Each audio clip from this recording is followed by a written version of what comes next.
Откройте, пожалуйста, Псалом 2. Псалом 2. Буду считать 10 стих. Второй Псалом, 10 стих. Конечно, конспектировать желательно. Итак, разумитесь, цари, научитесь, судьи земли. Все время, когда я читал это место Писания до сегодняшнего дня, я всегда думал, что речь идет, но не до сегодняшнего дня, до недавнего, прошлого.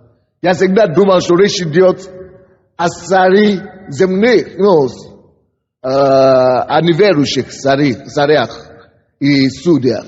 Потому что когда вы начнете с первого стиха, вы увидите, что там речь действительно шла о царях земных, которые восстают против Бога. Но вдруг, когда мы начинаем читать 6 стиха, мы наоборот видим, что Господь говорит, уже перестал говорить о мирских царях, уже говорит, что Он поставил своего царя Иисуса. Речь уже идет об Иисусе 6 стиха. И дальше, а то, что относится к Иисусу, в этом направлении относится тоже к нам. В 8 стихе вы увидите, что речь уже идет о нас. Написано, проси у меня и дам народы, и в наследие тебе, и пределы земли во владение тебе, и так далее. И до 10 стиха.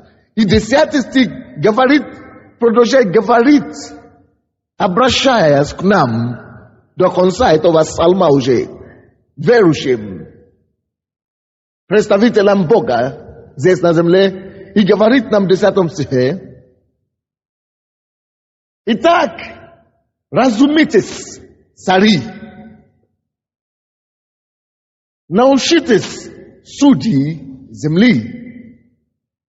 Друзья, согласно этому местописанию, Бог называет нас верующими, искупленные, верующие,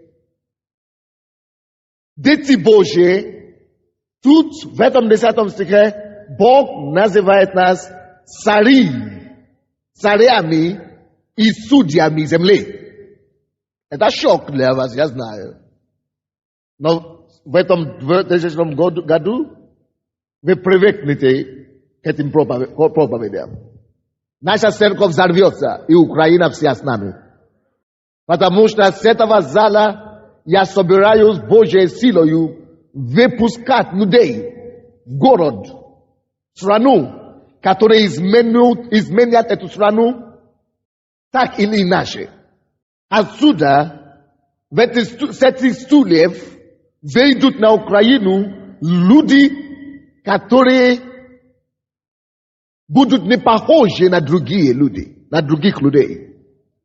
Люди, которые будут настолько особенные, люди, которые будут уверены о жизни, люди, которые будут знать, почему они живут, кто они такие, люди, которые отличаются по всем параметрам от всех украинцев, люди, за которыми другие неверующие люди захотят приблизиться, чтобы взглянуть на них поближе, чтобы рассмотреть их побольше, чтобы люди захотят дружиться, с которыми люди захотят в миру дружиться. Вы станете такими людьми, которые никто не сможет сравниться с вами. И это не будет зависимо от вашей профессии. Это не будет зависимо от того, где вы работаете. Вы будете наполнены Богом, так что вы будете убирать все на ваши пути. Вы будете повелевать и будете сопровождать вас знамения и чудеса. Вы будете говорить, как никто не говорит в этом городе. Вы будете накрашены Божьей красотою, что вы перестанете узнавать самого себя. Божья смелость и дерзновение придет на вас так могущественно, что вы подумаете, что вы летаете на воздухе. Потому что Истина, которая будет выходить с этой кафедры, с моих уст, или из уст других служителей, которые будут проповедовать здесь, в этой церкви, они так изобразят нас, что вы будете благодарить судьбе и Богу, что вы дожились до этого дня. 2000 год, это будет годом мечты, это будет годом состоятельности, это будет годом для нас, когда будут сбываться даже сами неожиданные мечты. То, о чем мы не молились, то, о чем мы не просили даже у Бога, начнут сбываться, начнут происходить. И они будут состояться и сбываться через нас. Друзья, ой-ой-ой-ой-ой-ой-ой-ой-ой-ой-ой-ой. Эта церковь собирается преображаться, измениться в облик Создателя его. Эта церковь собирается измениться и подражать и быть подобие царя царей и Господь Господствующий, начальника и совершителя нашей веры. Эта церковь, и каждый, кто ходит сюда, ой-ой-ой-ой-ой-ой-ой-ой-ой. Что это такое? Бог хочет ставить нас на пьедестал славы, на пьедестал познания и ведения, на пьедестал Божьей красоты, на пьедестал мудрости, на пьедестал силы и мощи Бога. Люди будут желать себя счастливыми, люди будут считать себя счастливыми, потому что пожали нас руки.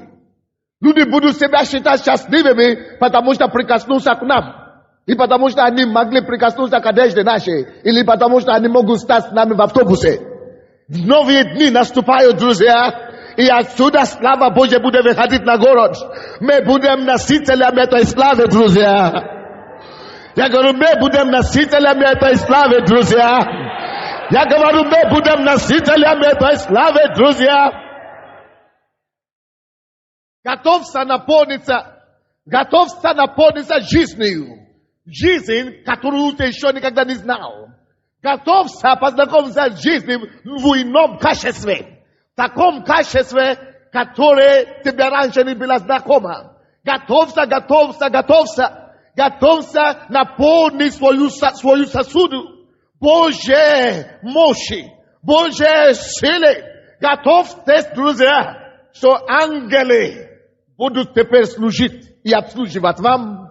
Готовьтесь к тому, что они будут ходить с вами, и вы будете ходить по городу и знать, что вы уже не одни, и что с вами Бог сам, и что Он сопровождает вас, что Он подкрепляет вас.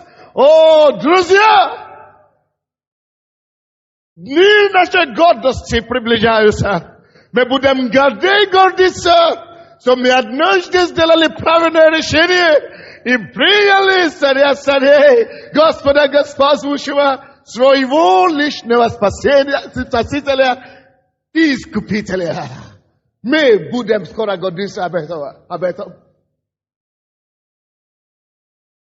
Грешить вам будет никогда. Потому что вы будете заняты правильными делами.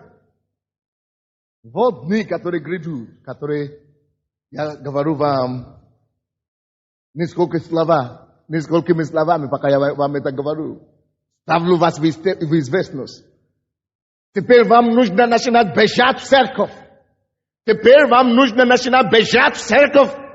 Теперь вам нужно начинать бежать в церковь. Теперь вам придется начинать бежать в церковь. Потому что здесь будет изливаться из чаши Божьей.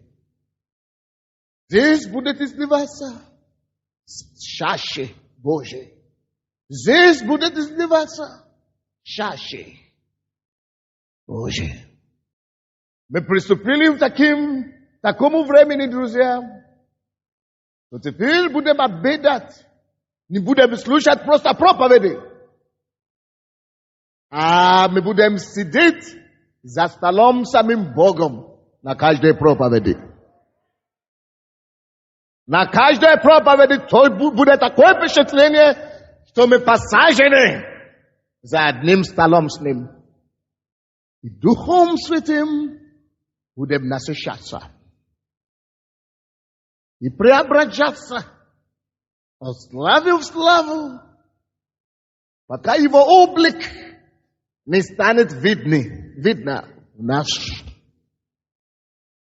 Облик Иисуса будет виден в нас. Мы станем отражением Его. Вы подумайте, что мы стали зеркалами, потому что в нас будет виден Иисус. Вот дни, которые грядут. Вот дни, которые грядут. Вот дни, которые грядут. Записывать конспекты вам будет интересно больше. Вам придется покупать каждую кассету. Придется покупать каждую кассету. Либо видео, либо аудио. Чтобы продолжать насыщаться жизнью. Чтобы это поток погрузил вас. Погрузил вас. Итак, Псалом 2, 10 стих. Вразумляйтесь, цари и судьи земли. Читайте вместе теперь вы. 1, 2, 3, 2, 10. Итак, разумитесь, цари, научитесь судьи земли. Слушайте внимательно. Вы только что читали, что здесь Слово Божье, обращаясь к нам, называет нас царями и судьями земли. И говорится, итак, новое время пришло. Итак, в это время новое, которое наступило, вам, царям земли, придется научиться. Разумитесь, научитесь, цари земли. Разумитесь. Что нам нужно разуметь? Уразумите, что вы цари. Уразумитесь, что Бог, который есть царей, поставил вас царями. Друзья, смотрите на меня. Бог называет нас с вами не просто дети, но уже царями, цари земли. Вот это год для нас будет годом владычествования. Мы будем управлять миром. Я говорю вам. Мы будем управлять миром, не людьми мира, не княжества, не государства, не государственные аппараты, нет. В духовном мире. Слушайте меня внимательно. Мы с вами будем управлять землю. Мы будем управлять землей с вами силой и благодатью Бога. И ради этого, поэтому говорится здесь, чтобы мы уразумелись. Мы должны учиться, понять, чтобы мы могли. Почему же мы все такие цари? Почему Бог нас называет царями? И как я смогу выполнять свои должности как цари? Вы бы хотели знать, почему вы царь? Ответьте мне. Вы бы хотели знать, почему ты царь? Давайте тогда начнем поиск. Бытие 1 глава. Это первая книга Библии, которая открывает нам намерение Божье с самого начала. Божье намерение. Бытие 1 глава открывает нам цель, которая была в сердце Бога, когда Он хотел создать землю и человека в том числе. Кто из вас знает? Вы уже должны знать, потому что мы с вами слушали Майлз Монро. Если вы хотите знать предназначение или цели какого-то товара или продукта, кому нужно обратиться? Создателю. Кто есть создатель человека?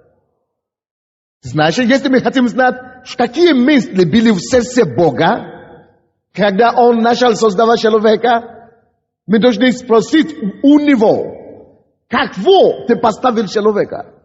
В каком качестве ты хотел его видеть? В качестве кого ты создал человека? И какими и мы должны быть на самом деле? Какими мы должны быть? Или какими мы созданы быть? Если мы хотим это знать, мы должны спросить у Бога. В 26 стихе написано именно, что Он хотел, когда Он решил создать человека. Ну что же? Что Бог хотел, когда Он решил создать человека? 26 стих. И сказал Бог, сотворим человека по образу нашему, по подобию нашему, и да владычествуют они над рыбами морскими, над птицами небесными, и над скотом, и над всей землей, и над всеми гадами, премескающимися по земле. Это были мысли Бога. Он говорит, давайте сначала сотворим человека по образу нашему, первое.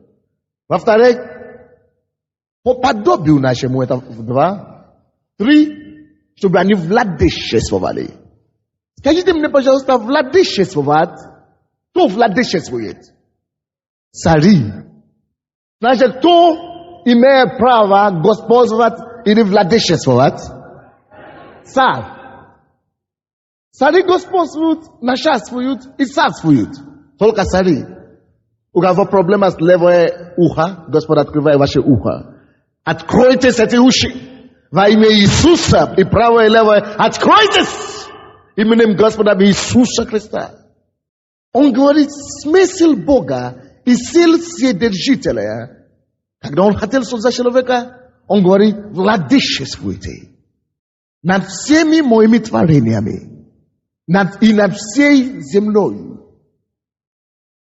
Это и есть, друзья, быть подобие Его. Написано, мы создадим человека в образ, а потом, какое следующее? Подобие. Образ пока не будем смотреть сегодня. Я хочу сегодня рассмотреть подобие. Что такое подобие? Это значит быть таким же, как я. Такой же, как я.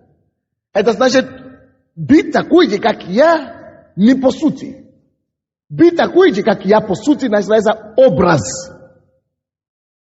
А быть такой же, как я, по характеристикам, называется подобие. Это значит, когда Он говорит, давайте создадим человека по образу нашему, Он создал нас по сути. Потому что Он дух, и чтобы методы были дух. Но когда Он сказал, давайте создадим человека по образу нашему, Он имеет в виду по функциям или по характеристикам. Это значит по подобию, это значит, я господствую на земле, я владычествую над землей, над небом и над всеми творениями моими. Я Господь и Бог над вселенной. Это кто я есть по характеристикам.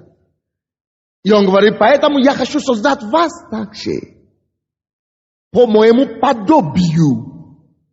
То есть, если я Господь, вы тоже будете кем? Господом. Если я Бог, если я владычествую, вы тоже будете кем? Владычествовать. Если я царь, вы будете кем? Это значит по подобию. Какой я, такой вы. По образу, отвечая на вопрос, кто я, то и вы. Подобие говорит, какой я, такой и вы. Потому что если Бог есть царь над вселенной, именно из-за этого Бог специально создал землю, которая есть очень маленькая из Божьего творения. Потому что земля, если сравнить земля галактиками, земля вообще ничтожная. Это не больше, чем крошечка риса. Ним сколько миллион раз галактики больше Земли. Поэтому Бог уже знает, что такое господином. Для него это не проблема. Мы не можем составить ему конкуренцию никогда. Мы имеем всего лишь маленькую участка земли. И он поэтому создал землю специально для нас, чтобы мы могли быть такой, как он, по всей вселенной. По всей вселенной он господин, владычествует, он царь и царствует, и он дал нам кусочки земли. Вы царствуете здесь. Мы, конечно, уже с вами в курсе, что случилось. Человек упал в грех, так. Потерял это владычество. Но кто из вас знает, что Иисус вернул нас к этому изначальному положению Адама? Теперь послушайте меня внимательно, очень серьезные вещи. Давайте скажем, я искуплен. Мое искупление обозначает, что Бог ныне вернул меня в том положении, в котором Адам был. Теперь я стою там, в Эдеме, в духовном мире. Вы слушаете меня, да? Два человека идите сюда, мужчина. Быстренько, быстренько. Скажем, это Адам, он упал и потерял авторитет и власть, который Бог ему дал над землей. Так, что может быть авторитетом и властью? Флаг, да? Возьми какой-то флаг. Быстро, быстро. Когда Бог создал человека, он сказал, давайте создадим человека по образу и подобию моему. Ты ж Адам, ты мое подобие. Я специально создал землю, чтобы ты мог быть такой же, как я, и управлять всей землей. И Адам начал это делать. Что знаешь, что он делал? Он возделывал землю, он охранял землю, и он называл всех животных по имени, которые есть на земле. И он справлялся хорошо. Вы представляете себе, чтобы один человек называл сотни миллионов имен всем животным. Он дал имя и запоминал все. Это невероятно. Профессора из целые институты создаются только, чтобы изучать, допустим, проблемы птиц, или морской животных, или растений. Целые институты, целый мир изучают. И все равно не знают. Не могут выяснить, сколько их. А тут один Адам, все растения знал наизусть, это миллионы. Все животные наизусть, миллионы вещей. Все рыб наизусть. И дали им еще имя. У него было владычество. Вот твое владычество. Владычествуй над всей землей, это твоя территория. Все небо, небеса, все окружающие среды слушаются тебе. Но в 3 главе Бытие он упал. И дьявол это собрал у него. Скажем, я дьявол, как бы. Дьявол собрал у него. И сейчас, согласно 2 Коринфянам, 4 глава, 4 стих, дьявол есть нынешний Бог, маленький Бог этой земли. Почему там называют его Богом? Бог. Почему всемогущий Бог? И Библия его называет Богом. Потому что практически он был Богом. И его владычество, он был царем на земле. И это было его владычество. Но потому что он это потерял, дьявол теперь держится как Богом этой земли, и царь этой земли. Но когда Иисус пришел, скажем, этот Иисус, что делал Иисус? Он дрался с сатаной. Иди с ним. И собери у него это. Иисус победил его, побил и собрал владычество над землею. А Адам, скажем, это было его, когда он потерял это, Бог его, это значит все человек, выгнал из Эдемского сада. Это, поэтому Мессия не могли господствовать и управлять землей Божьей. Наоборот, дьявол начал управляться нами. Слушайте внимательно. Но когда Иисус искупил нас, согласно Римлянам 5 глава 17 по 19 стихи, мы прочтем, вы можете присесть. Римлянам 5, 17, 19. Иди считай. Иисус сделал и дал нам победу, пускай Он не считает нам, что там написано. 17 по 19. Ибо если преступлением одного смерть царствовала посредством одного, то тем более приемлющие обилие благодати и дар праведности будут царствовать в жизни посредством единого Иисуса Христа. Поэтому, как преступлением одного всем людям осуждение, так правду одного всем людям оправдание к жизни. Ибо как непослушанием одного человека сделались многие грешными, так и послушанием одного сделаются праведными многие. Адам стал грешным. И он стал грешным изгнан из Эдемского сада. И здесь написано нам, точно таким же образом, как он был представителем человека, человеческого раса. И по его греху вся человеческая раса потеряли владычество. И Бог говорит, таким же образом, как через одного все люди стали виновными и грешными, таким же образом, посредством того же человека Иисуса, потому что он победил сатана, как человек, плоти и крови, как и мы, он был представителем человечества. Скажите, на земле Иисус был представителем человека. На земле Иисус был представителем человека. И он победил сатану как человек. И он победил сатану как человек. Поэтому, именно потому что он победил как человек, владычество земли возвращено не Богу, а кому? Человеку. Поэтому Бог взял поколение людей и человека, которые жили без прощения, умерла. Старый Адам умер. Иди сюда. Умер. Без прощения умер. Но теперь это владычество есть у Иисуса. Он человек. Адама выгнали. Второй Адам, человек, посажен.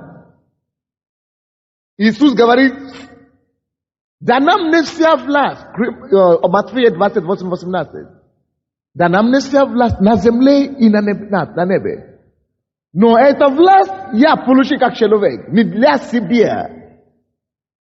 Да нам не вся власть, чтобы я мог вернуть человеку, вернее, всем людям, которые придут ко мне, покаяться в своих грехах.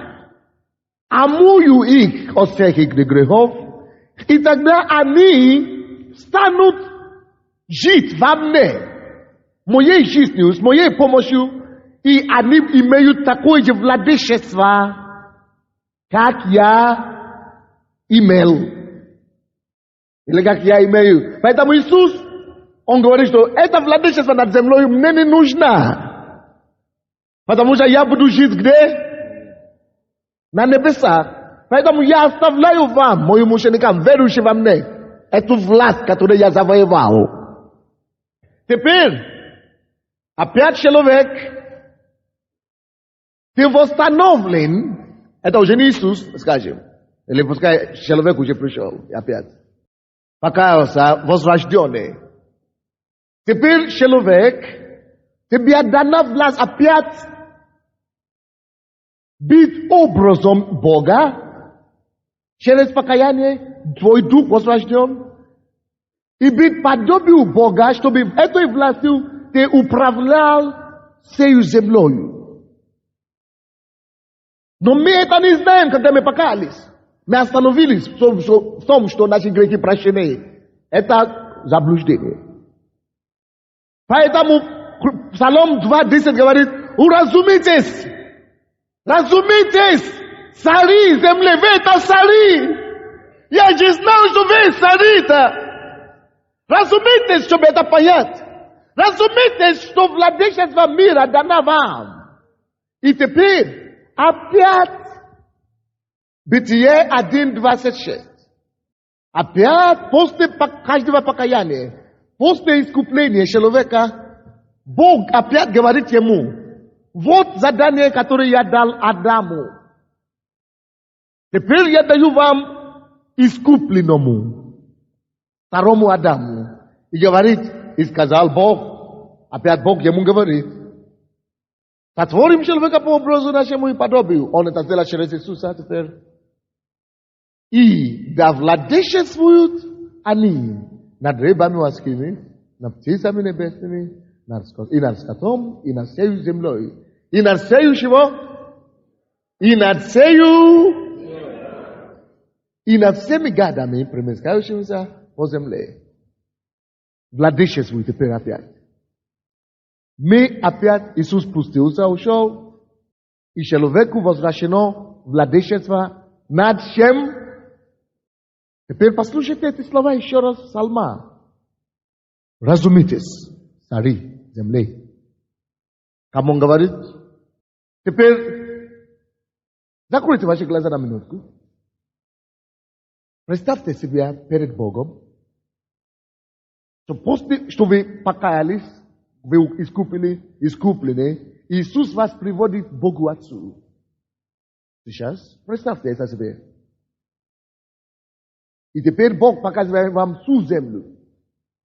Посмотрите, вся земля.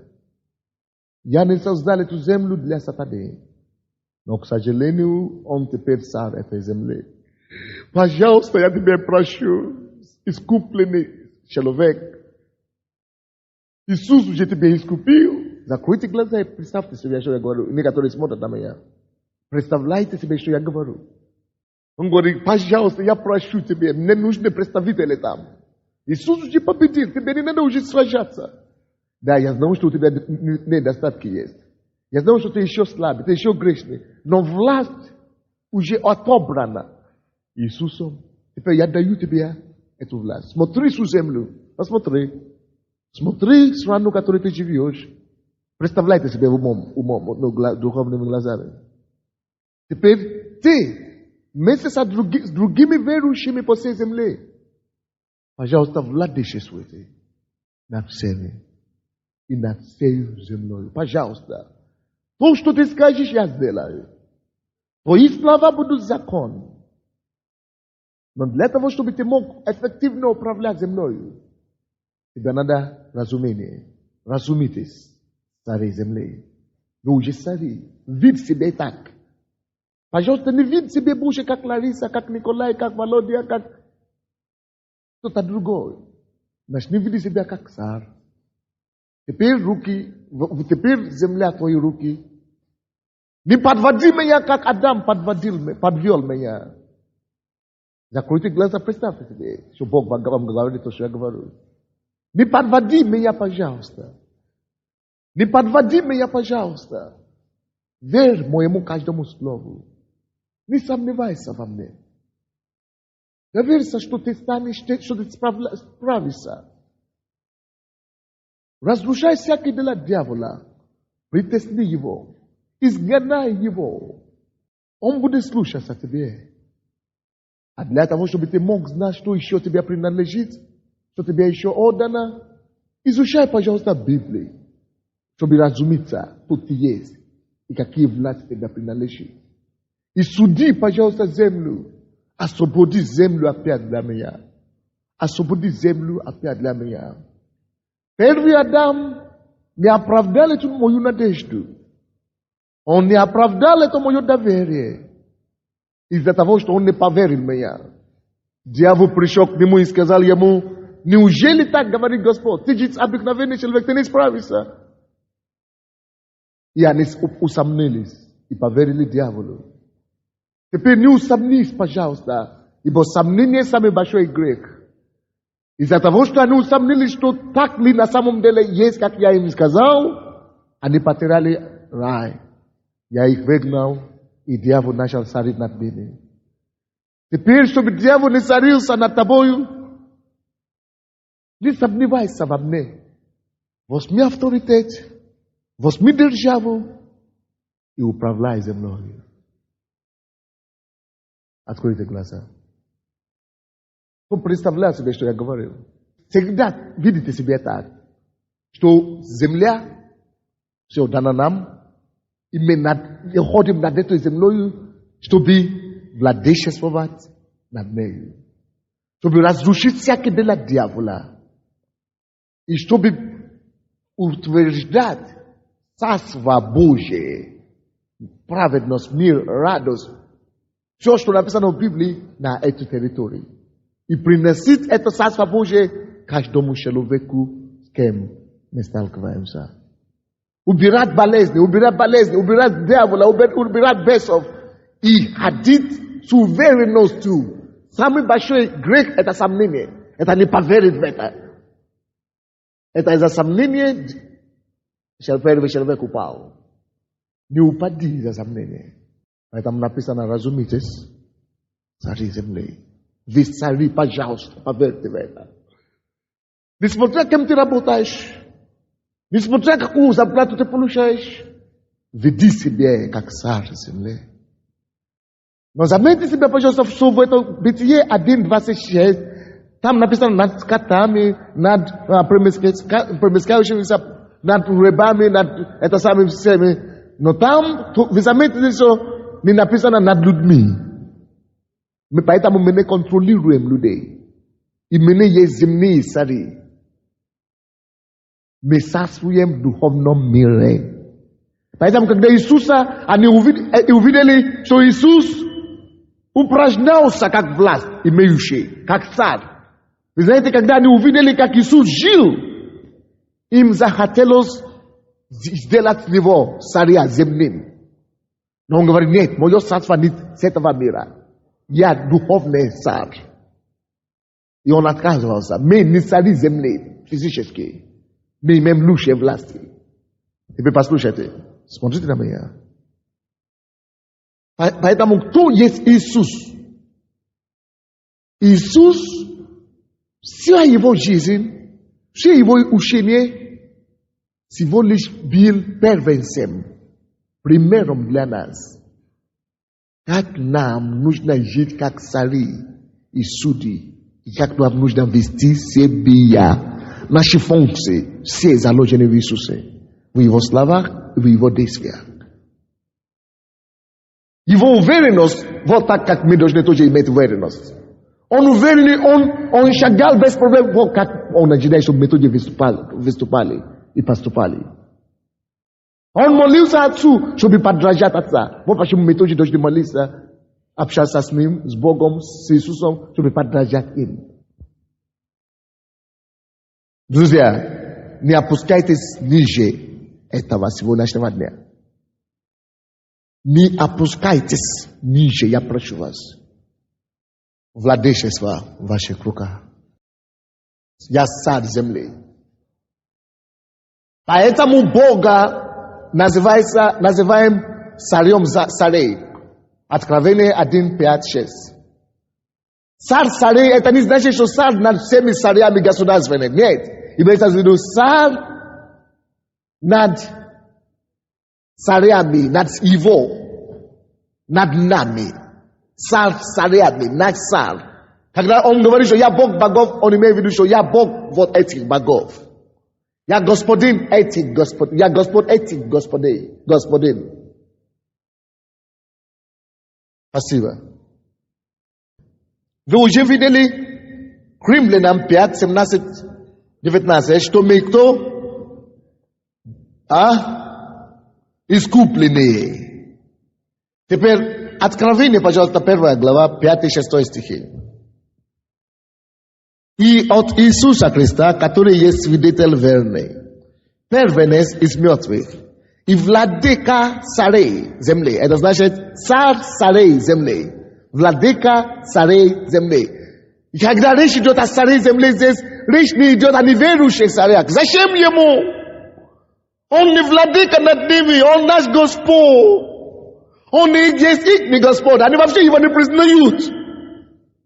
Поэтому, когда здесь говорится, что владыка над царей земли,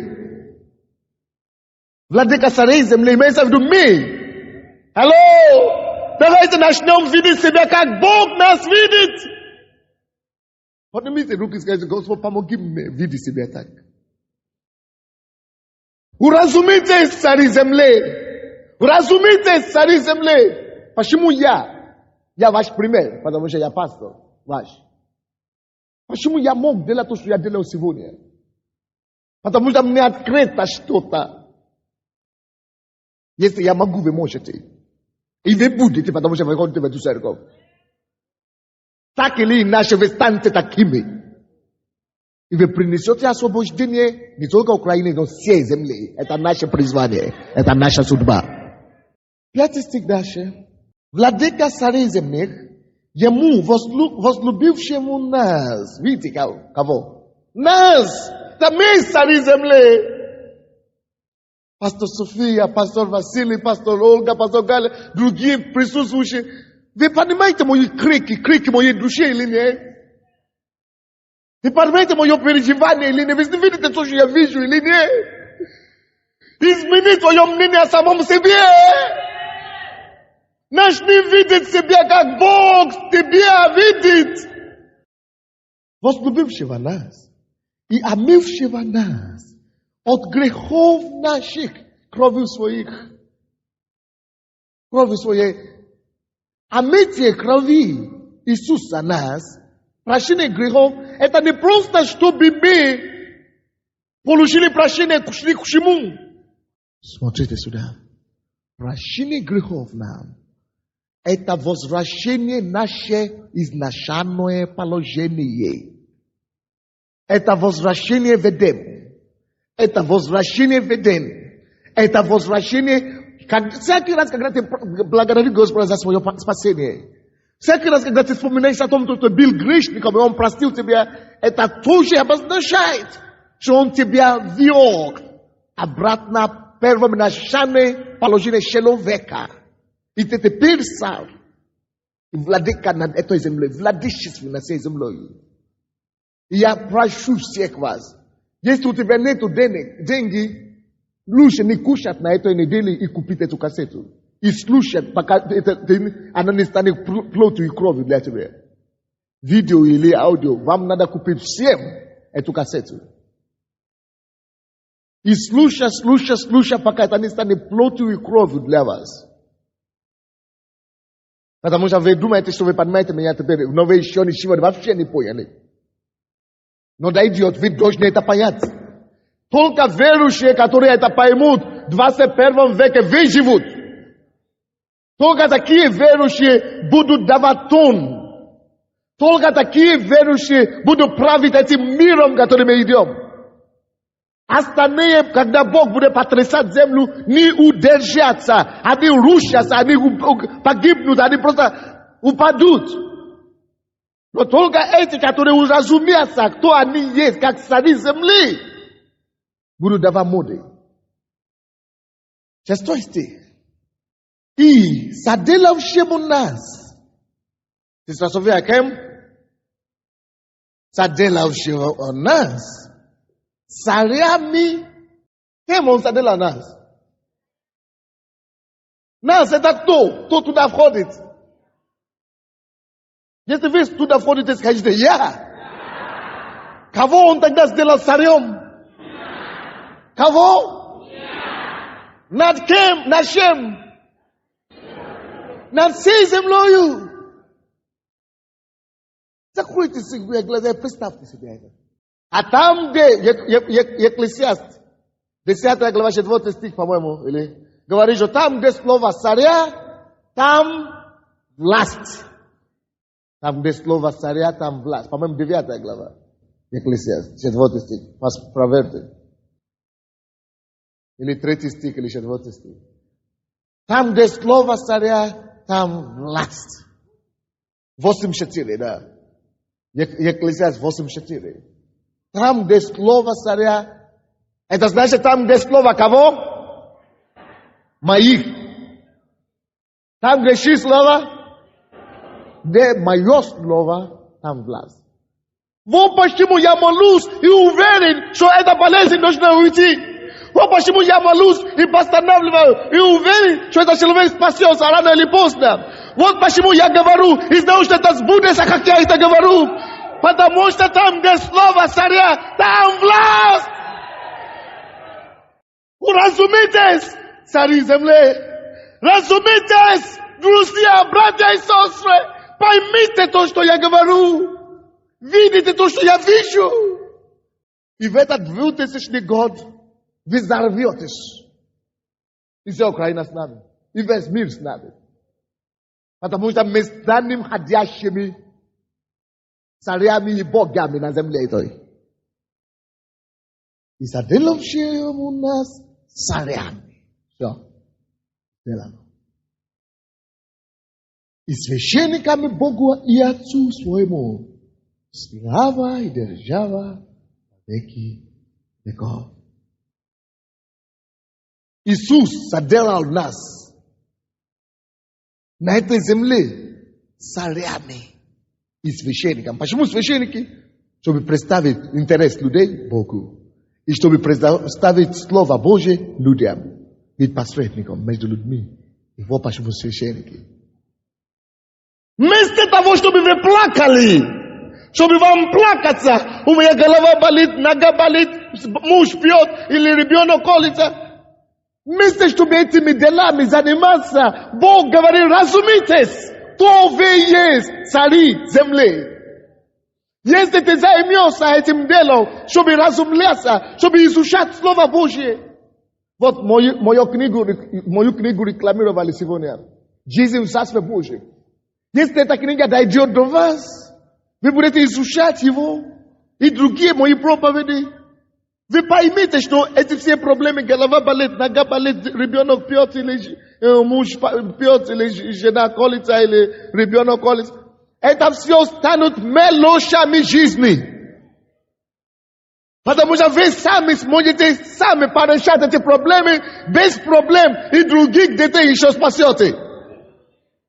Поэтому говорит, что итак, разумитесь, цари земли. Когда ты это поймешь, это конец будет всех твоих проблем. Когда вы это поймете, вы станете над миром, во главе мира этого. Вы поймете, что сладкая жизнь, это жизнь сладостная, это жизнь вкусная. Вы не будете спорить просто так с людьми, на пустую. Цари не спорят, цари постанавливают.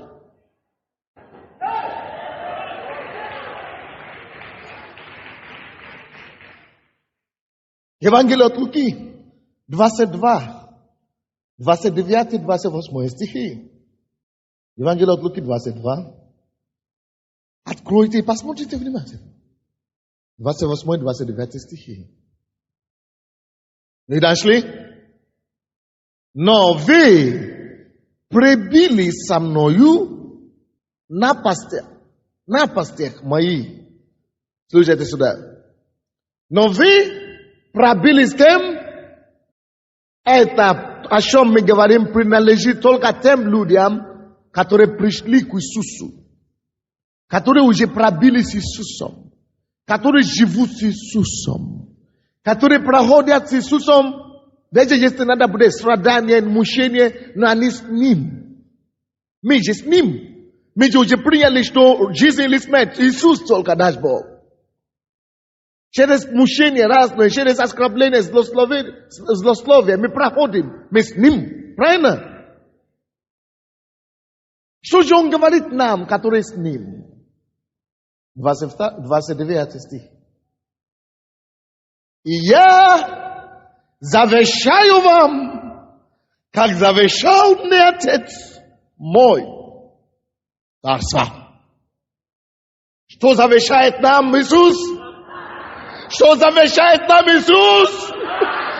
О, Боже мой! Дай нам разумение! Иисус это говорит. Если нам завещено царство, мы кто? Но заметьте себе, я не говорю физически царство.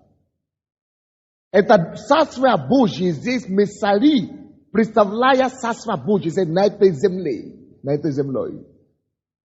Мы поэтому постановляем наша власть и наша сфера влияния не с людьми. Потому что Ефесянам 6:12 говорит, что наша брань не против крови и плоти. Мы не людей повелеваем.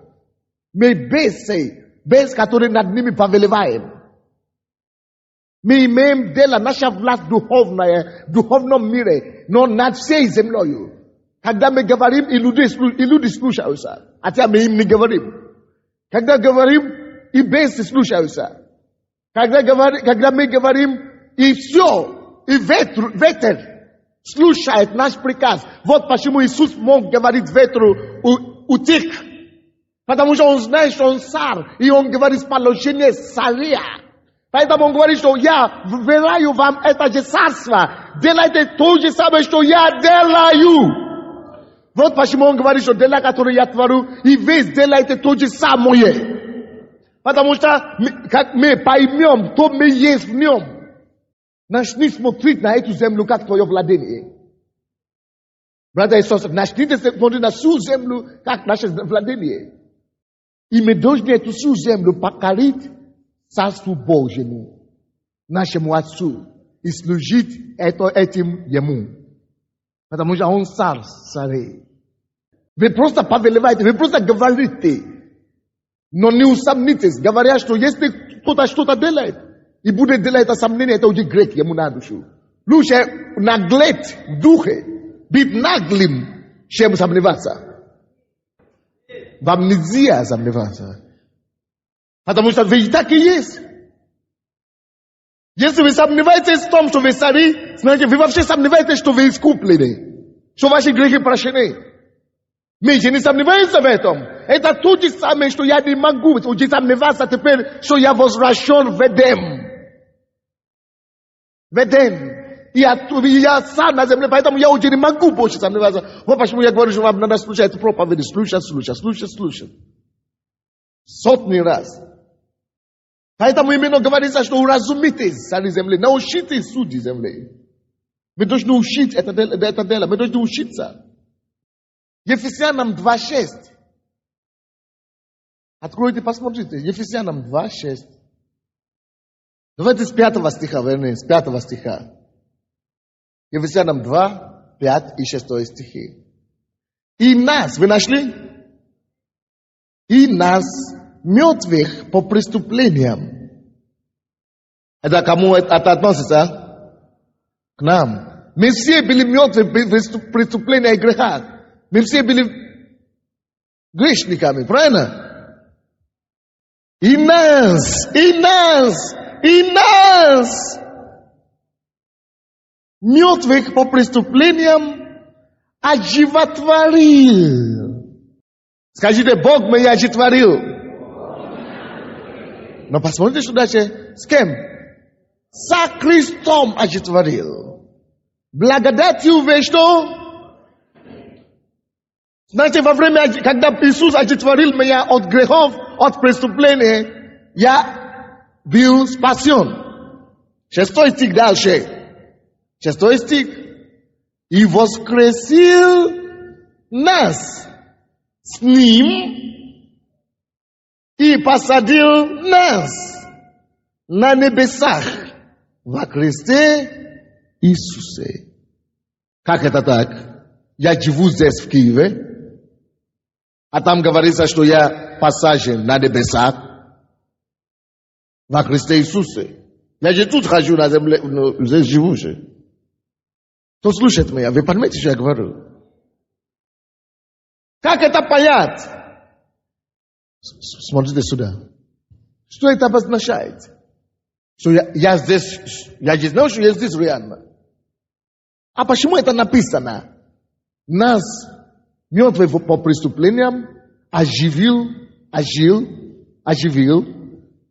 простил, спасен благодатью и воскресил из мертвых и посадил одесную Бога. Но как это понять? Слушайте сюда. Речь идет не о физическом царстве. Речь идет не о физической власти.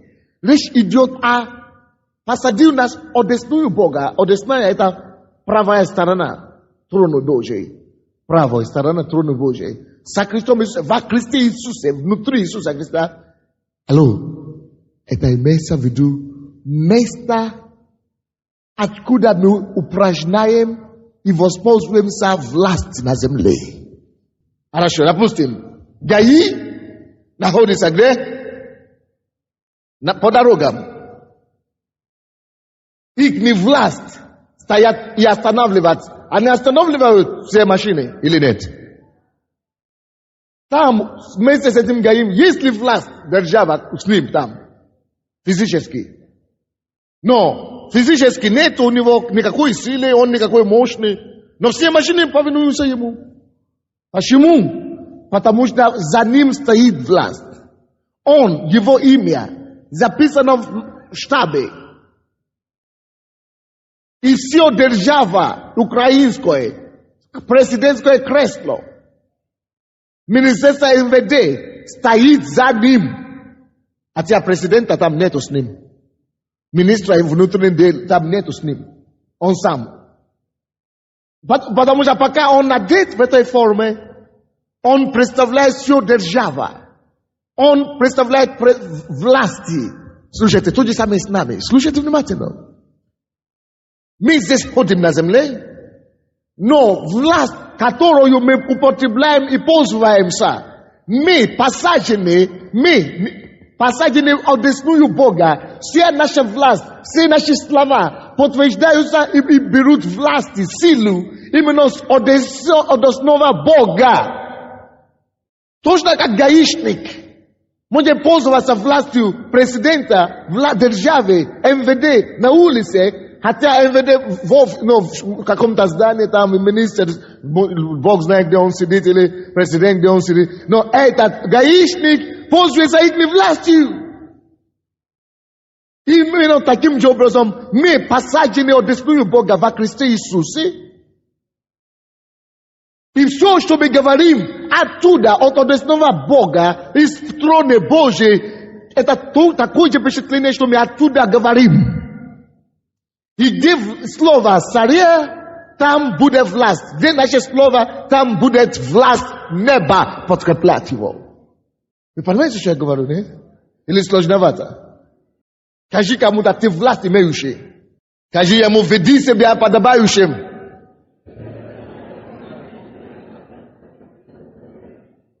Иисус Христос, вся его жизнь здесь на земле, согласно Колоссянам 1:18.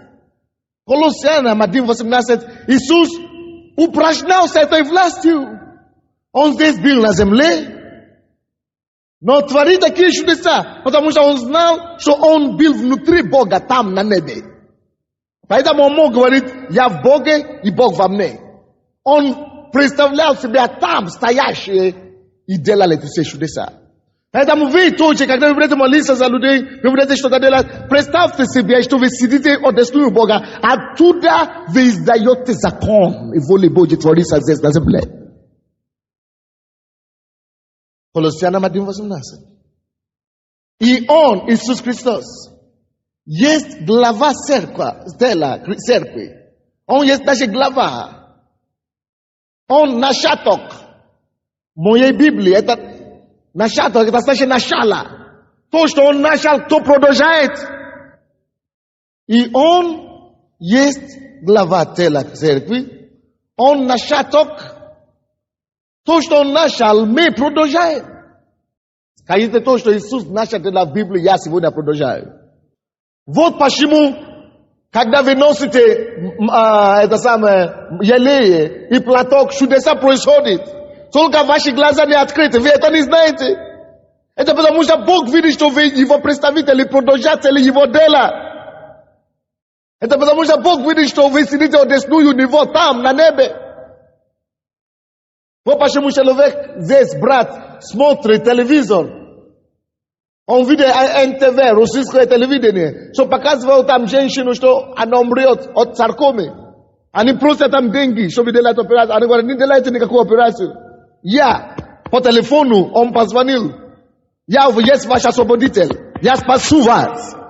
И помолился по телевизору, и саркома, и умер. Или как это? Не саркома, какой? Лукемия умерла. Лукемия ушла, потому что один член церкви наглел духе. Решил поверить Богу. И упражнять свою власть, как цари и суды земли, чтобы прекратить всякое мучение и стереть всякие слезы. Он встал на своем месте и просто упражнял свою силу. Чем вы занимаетесь? Вы цари, вы видите, кто-то мучится, кто-то плачет. Что вы говорите? Чем вы занимаетесь? Вы суды земли, вы видите несправедливость. Что вы делаете? Какое слово вы говорите? Почему не останавливать эти мучения? Вы можете! Иисус, наш аток, мы последователи. Дальше. 18 стих Колоссянам 1. Первенец из мертвых. Иисус есть наш старший брат. Он есть первенец в этом царстве, который Он верил нам. И мы есть Его кто? Братья и сестры. Поэтому Его наследство есть наше наследство. Он есть первенец. Значит, мы Его дети одного отца с Ним. Дабы иметь Ему во всем первенство. Он первенец во всем. И все, что Он делал, Он это делал как первенец, чтобы Его младшие братья и сестры могли идти Его ходом, могли идти следом за Ним и повторять то же самое.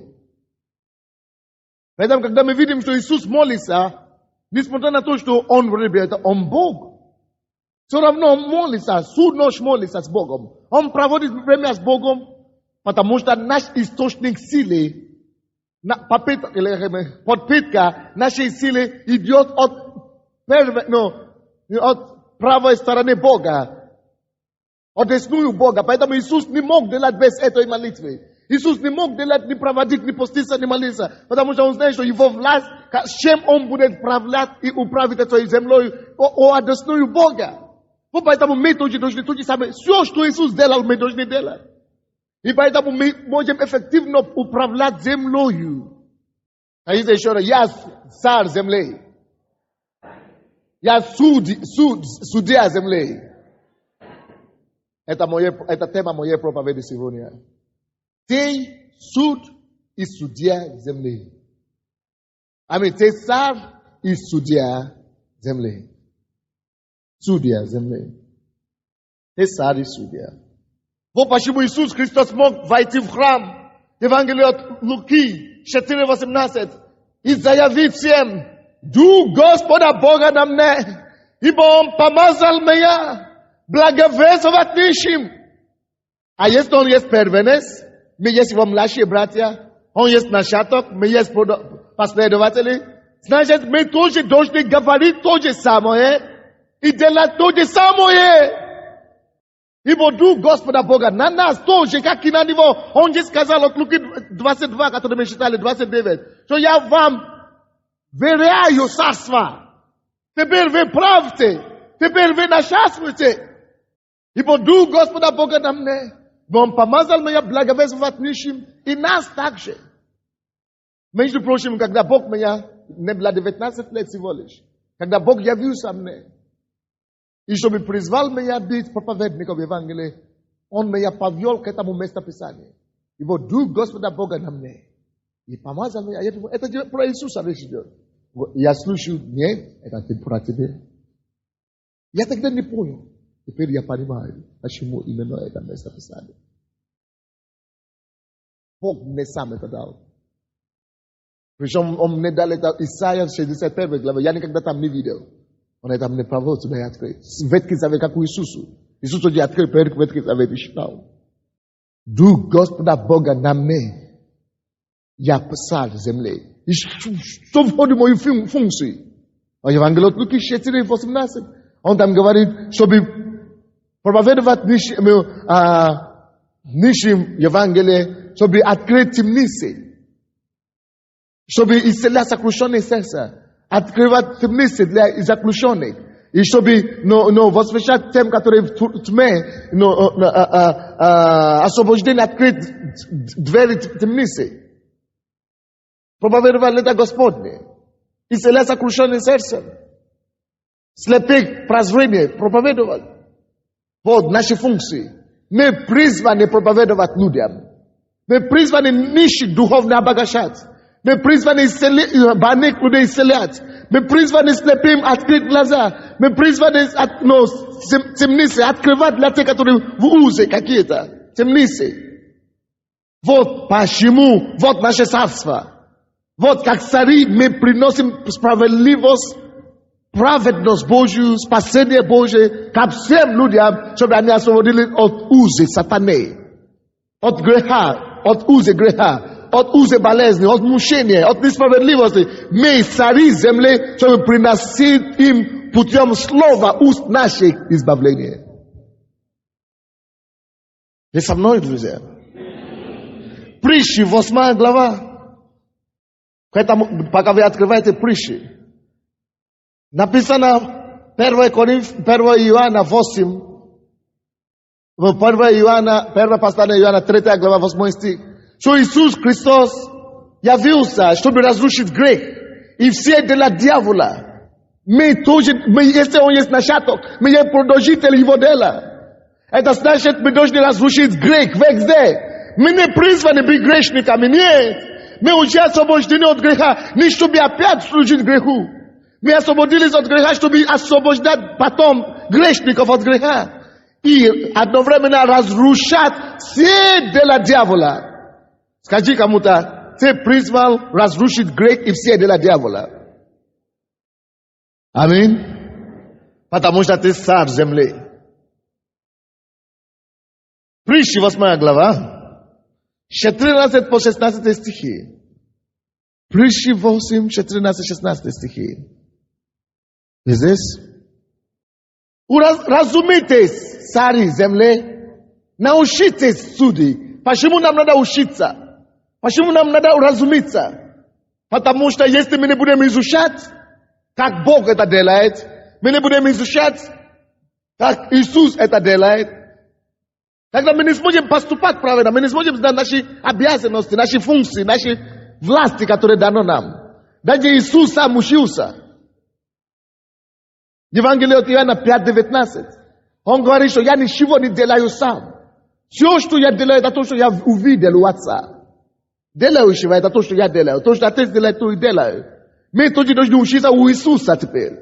Все, что Иисус делал, мы должны читать Библию, копаться в Библии, плавать в Библии, чтобы все вошло в нас, чтобы мы могли знать, как упражняться нашего владычества на этой земле. Поэтому 8 глава притчи, которую мы сказали, 14 стих говорится. У меня совет, это мудрость говорит. У мудрости совет и правда. Мы должны искать совет у Бога. Искать Его правды, Его истины. Я разум. Мудрость говорит, я разум. И у меня сила. Если у нас будет мудрость, искать и советоваться у Бога, учиться у Бога, то у нас тогда будет сила и разум.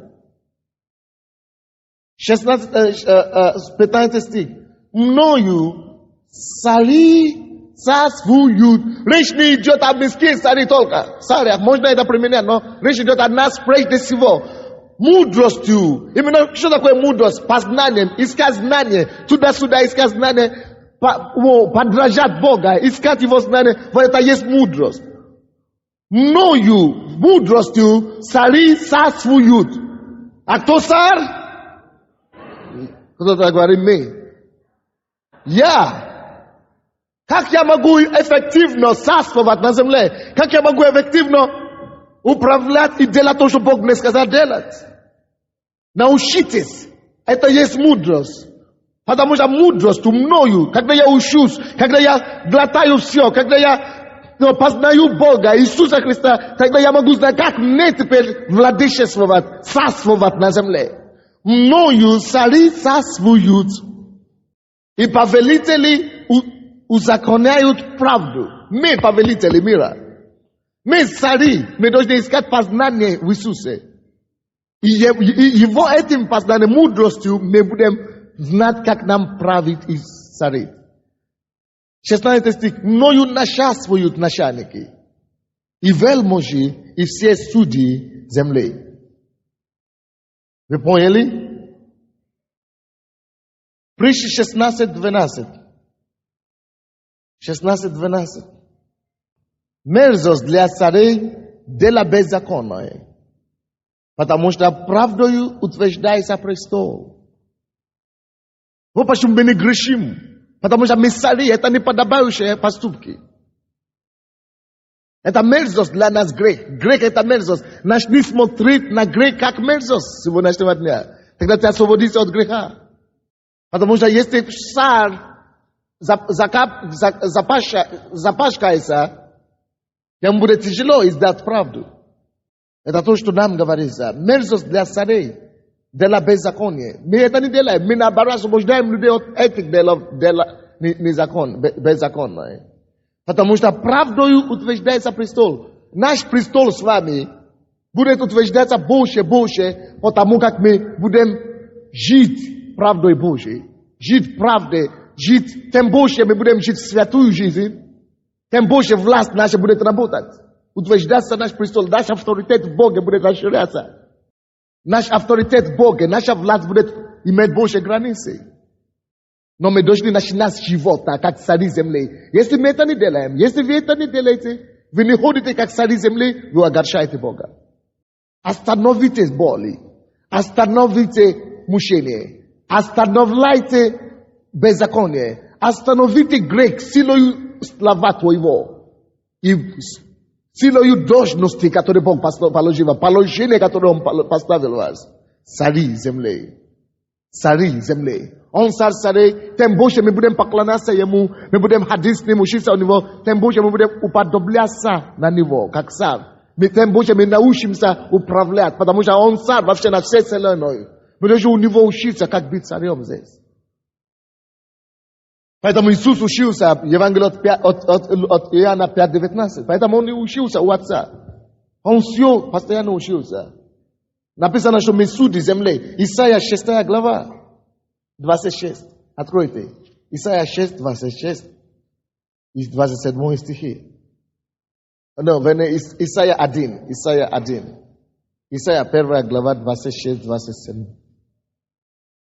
И опять будут поставлять тебе судей. Мы не просто цари, мы еще и то судья. Здесь это есть пророчество о церкви, о Сионе. И послушайте, какое слово Бог говорит церкви. И опять буду, Бог говорит, я буду поставлять тебе кого? Судей. Это мы судей. Как прежде. И советников, как в начале. Где начало? Где начало? Кто знает, где начало? В Эдемском саду. Он говорит, что я опять это сделаю. Опять поставлю судей, как в начале, как в начаток. Опять поставлю их, как в начале. Точно таким же образом, как Адам называл эти все животные, как он постановлял, как он делал, что он хотел. Точно таким же образом мы теперь можем делать все, что мы хотим. Как в начале мы поставлены царями, как в начале мы поставлены судьями над землей. Как в начале. Давайте скажем, я вернулся в начало. Я теперь живу в Эдеме. Оттуда я управляю мир. Я управляю моим миром с Эдема. Престоле Божьего. Правой стороны Его.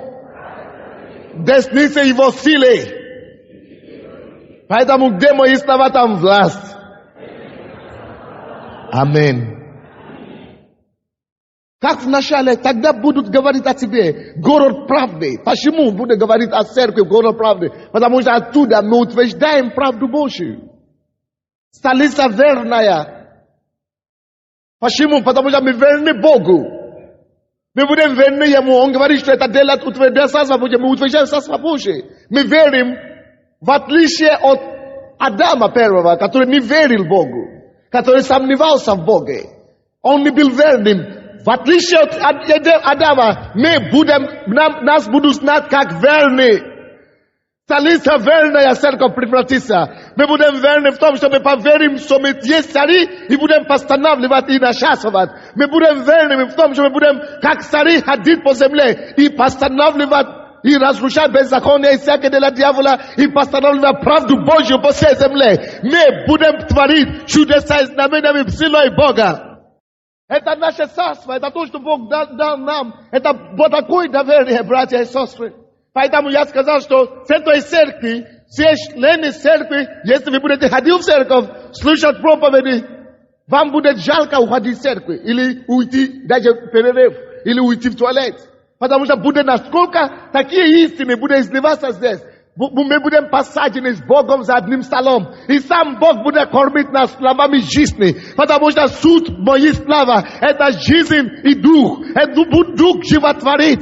Плод не пользует немало. И мы будем напитаны Богом. Мы будем напитаны Духом Святым и славой Его. И Господь, истина Божья сделает нас свободными. И мы будем нести эту свободу всем людям. Мы будем постанавливать волю Божью здесь на земле. И мы будем ходить, как Иисус ходил. И люди будут говорить, кто это такое? Кто эти люди такие? Это люди или боги?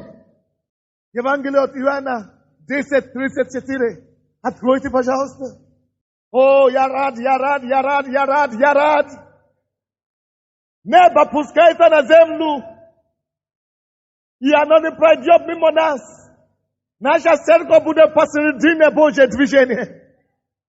Каждый из нас, кто жаждет Бога, будет посередине Божьего движения. Мы будем употреблять и властвовать на этой земле, и употреблять силою Бога. Содесной престоле Его. Мы будем говорить, и там будет состояться. Ангелы будут служителями нашими. Они будут бегать туда-сюда по нашим словам. По словам уст наших. Ангелы будут туда-туда бежать. Потому что мы, как цари, будем повелевать. И они будут состояться. О, я рад, я шара, я. Вот почему вы слушаете сколько свидетельств. За этот месяц мы видели Божьи чудеса. Нашей церкви, чем за все полгода, которое прошло. Божьи чудеса и знамения. Это члены церкви ходят туда, с коляски встают, мертвые воскрешаются, глухие открываются, коляски просто люди больные раком исцеляются, глухие исцеляются, я не знаю, слепые прозирают. Что это такое? Потому что люди несли власть Бога в масле. Теперь вы будете это нести еще сознанием. Разумейте, цари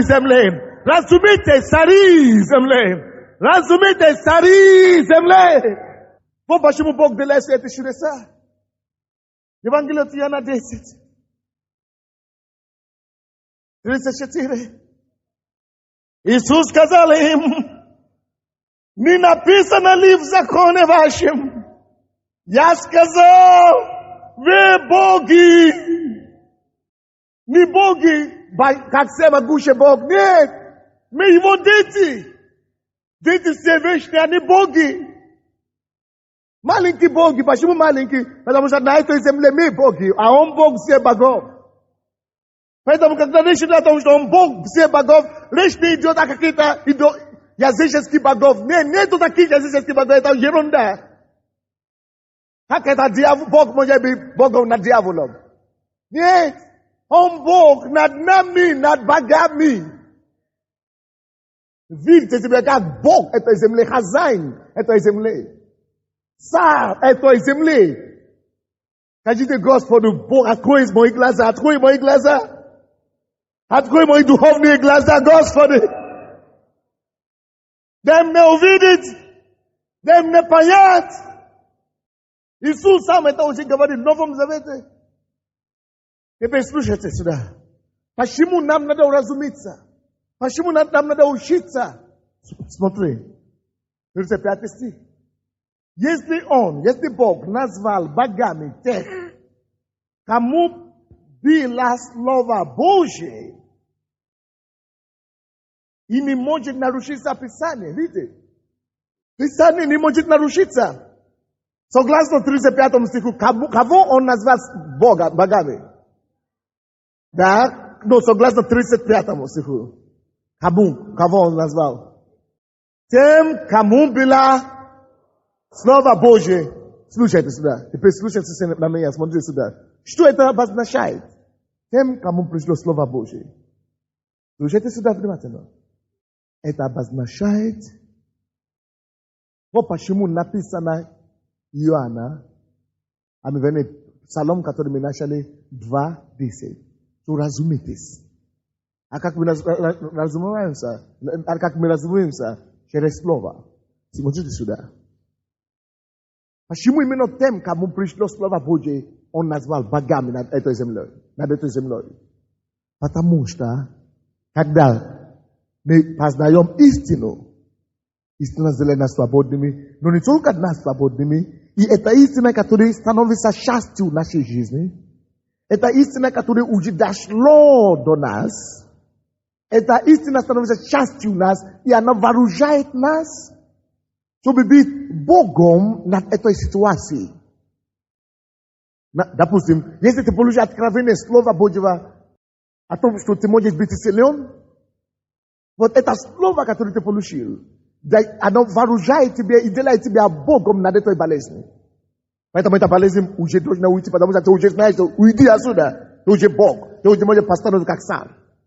Когда ты получаешь Слово Божье о том, что о каком-то грехе, ты знаешь, я больше не буду пить больше, я знаю, я не буду никогда колоться. Почему? Я никогда больше не буду курить. Откуда ты это знаешь? Потому что ты получишь Слово Божие, и это Слово сделает тебя Богом над курением, над пьянством, над колоссом. Просто знаешь, я просто не могу курить больше. Просто не могу уже пить, уже стал Богом. Вот что такое. И таким же образом, когда Слово Божие приходит к вам, что ты царь земли, когда это слово доходит до тебя, ты становишься Богом в этом направлении, и ты уже начинаешь и сможешь править землей. Вот почему говорится о том, что тем, кому пришло Слово Божие, поэтому нам нужно учиться. Вот почему я говорил о том, что вы должны глотать все книги, все кассеты, чтобы Слово могло стать плотью для вас, и этим вы становитесь Богом над всеми сферами жизни. Вы должны быть всесторонне развиты, потому что боги только те, кому приходит Слово Божие. Это Слово, которое откроется им, которое становится плотью и кровью для них, делает их богами над всеми ситуациями жизни. Тем больше, поэтому так получается, что тем больше ты будешь знать, тем больше будет открыто тебе Слово, тем больше твое владычество на земле будет распространяться. Вот о чем речь.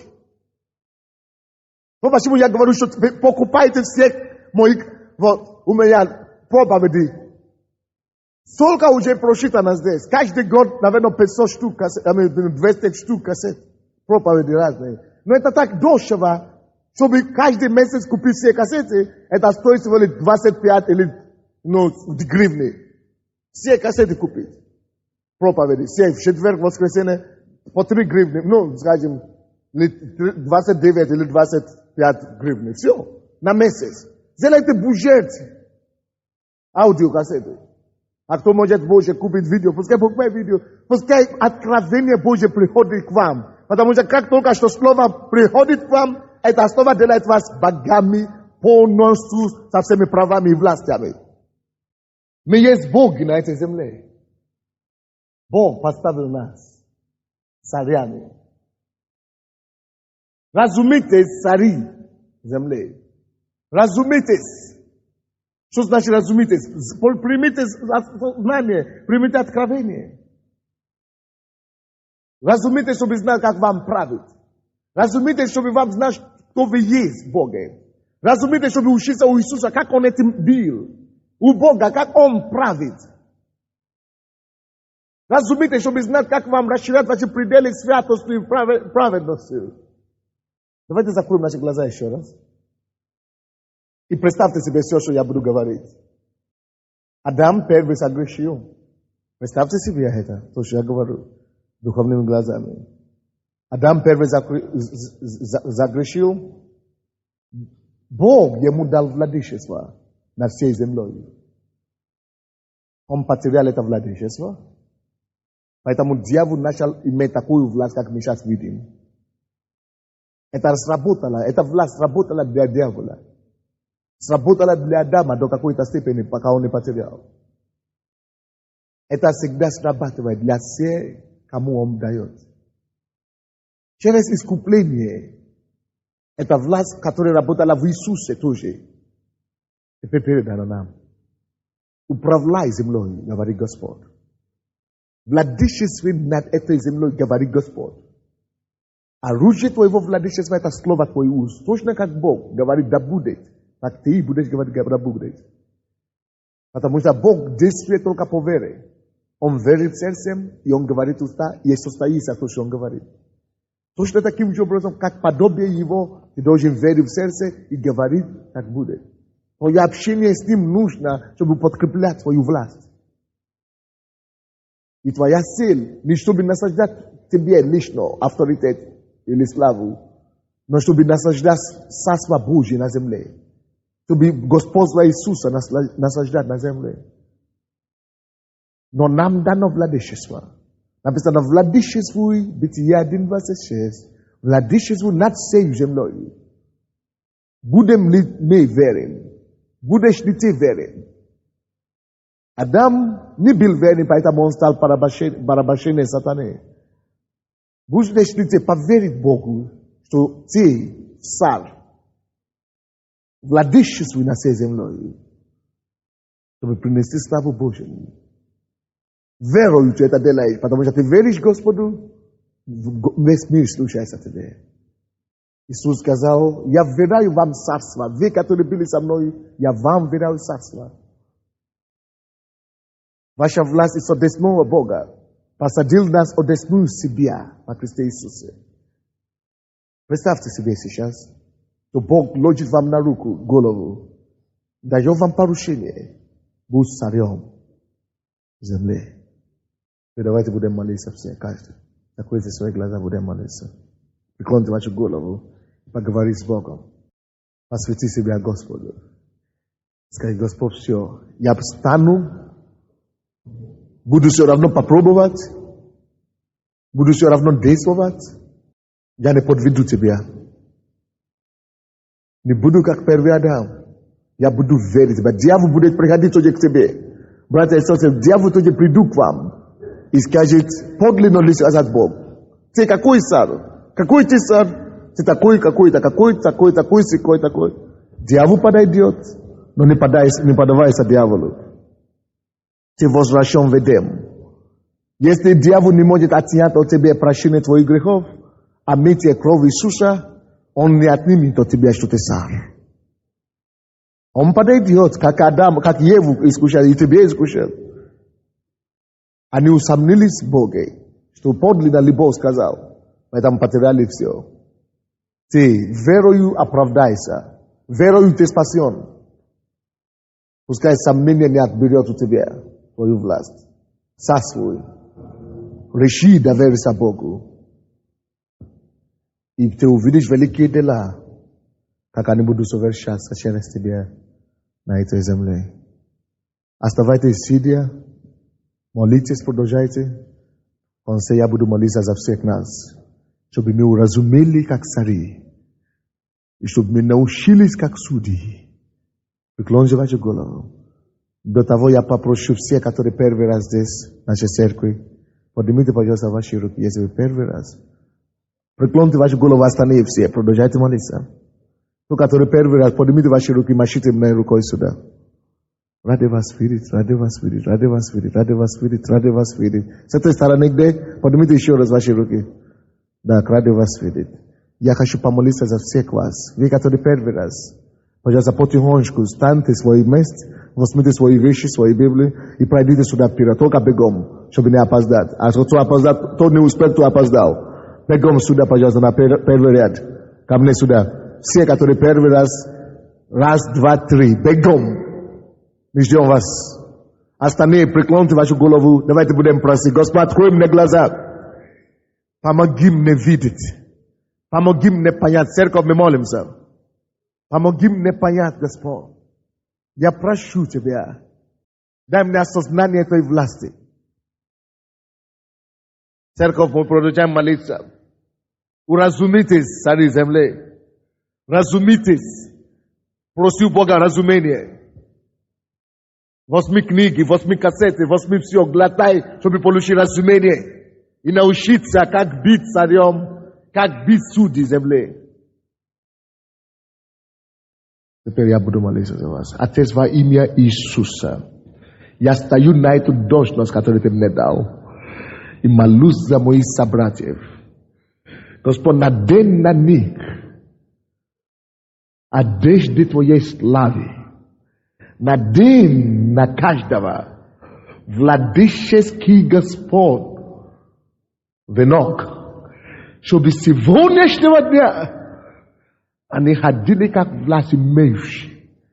Чтобы, как было сказано про Иисуса, что Он не похож ни на кого, но Он как власть имеющий. Чтобы эти покои в мире ходили по миру, десновение и уверенности, как цари и судьи земли. Дай им осознание и уразумение того. Я прошу Тебя, Отец, во имя Иисуса, пускай столб силы станет повнутри их, чтобы разрушать всякие дела дьявола, грех беззакония и всякие болезни и мучения приостанавливать. И чтобы они Твоей властью творили правду, покорили царство. Во имя Господа Иисуса. Спасибо, Отец, что Ты это делаешь. Тебе слава и хвала во имя Иисуса Христа. Господь, я молюсь за эти, которые пришли первый раз. Если какие-то проблемы в их жизни, я запрещаю, как имеющий власть, опускать на свободу. Я опускаю вас всех на свободу от муки, от боли, от недуги, от болезни.